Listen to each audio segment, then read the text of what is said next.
If you were a fan base, who would you feel more comfortable with, Jake Browning or Carson Wentz? See, we got there. We Full got circle. there. Right. Yeah. You said Browning before the break. I said Browning. Why do you feel like Browning is a vibe the Bengals should be at least somewhat excited about on Sunday? Because he's been there. I mean, he's been there, done that. He knows the offense. He killed us the last time we played him. You know, when I forgot about that. Yeah, when Browning came into the game cut him a couple years ago. Yeah, he had that famous sideline rant where he's like, should have never effing cut me. Yep. Yeah. And I think his final stat line was 324 and 2 touchdowns Jeez. against our defense. Ooh.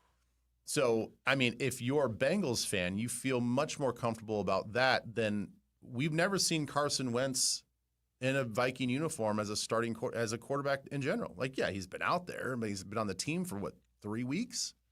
Yeah. So, it's So when you look at it objectively and take a step back and not as a Vikings fan, but just as a fan, it's like, well, Browning's been in the system.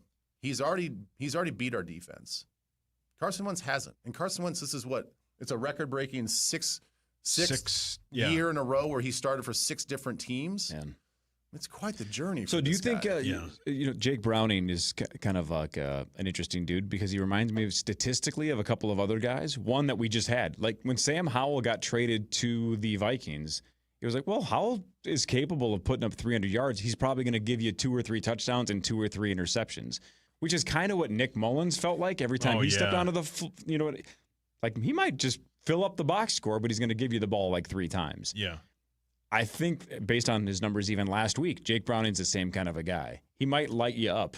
Well, he might light you up, but he might give you 3 interceptions too. Well, I think it's going to come down to, again, based off of our last performance in the game, it is going to come down to the basics. We tackled like crap on defense, right? We did not tackle well at all.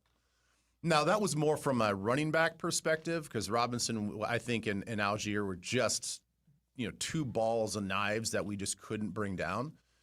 The biggest thing for us will be, can we handle the short passing game with their 2 stud wide receivers and get them to the ground? Like, I don't think Jake Brown is going to beat you by throwing a 65-yard pass down the field in a one-on-one situation, and that's how he racks up his yards. His yards are going to be yards after catch, high efficiency, get the ball out quick.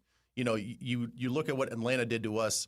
They were able to get the ball out quick. They just didn't beat us because of their pass game. They were efficient, and they moved the chains, but it was the run game that we couldn't stop. The Bengals are 30th in run blocking on their offensive line. They're not a great running team. That's the one difference that they don't have that Atlanta had. So if our guys, having Okudah come back is going to be huge. He's a big physical wide receiver. Hopefully he can take out one of these wide receivers. But collectively, if we don't rally to the ball and tackle these guys, I think a guy like Jake Browning could come in and beat us if we're not taking care of our business on defense. We'll find out Sunday at noon.